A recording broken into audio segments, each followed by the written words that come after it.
उपस्थित शोकाकुल बंधू आणि भगिनी, आज खरं तर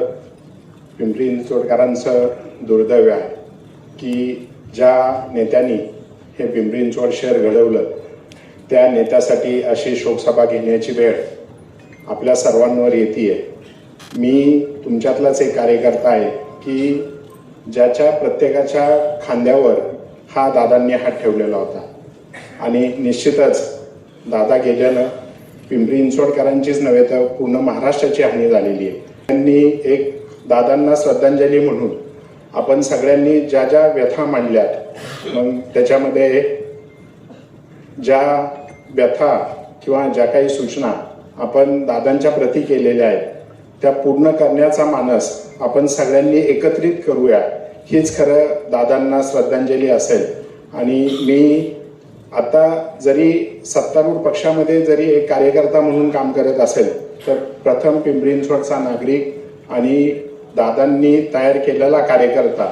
म्हणून मी माझ्या पक्षाच्या वतीनं,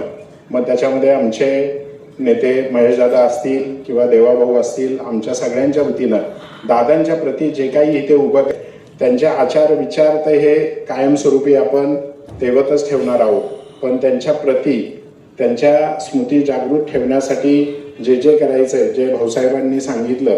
की त्यांचे तैलचित्र हे प्रत्येक सभागृहात असले पाहिजे, निश्चितच ते या पुढील काळामध्ये वर्षभरात होईल. अशीच श्रद्धांजली ही आपल्या सगळ्यांकडनं येणाऱ्या इमारतीमध्ये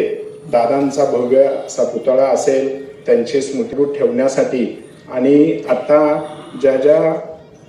म्हणजे ताईंनी पण ज्या व्यथा मांडल्या की विरोधकांना कुठं स्पेस दादा असतील, लक्ष्मण भाऊ असतील ते द्यायचे, तर या श्रद्धांजलीच्या निमित्तानं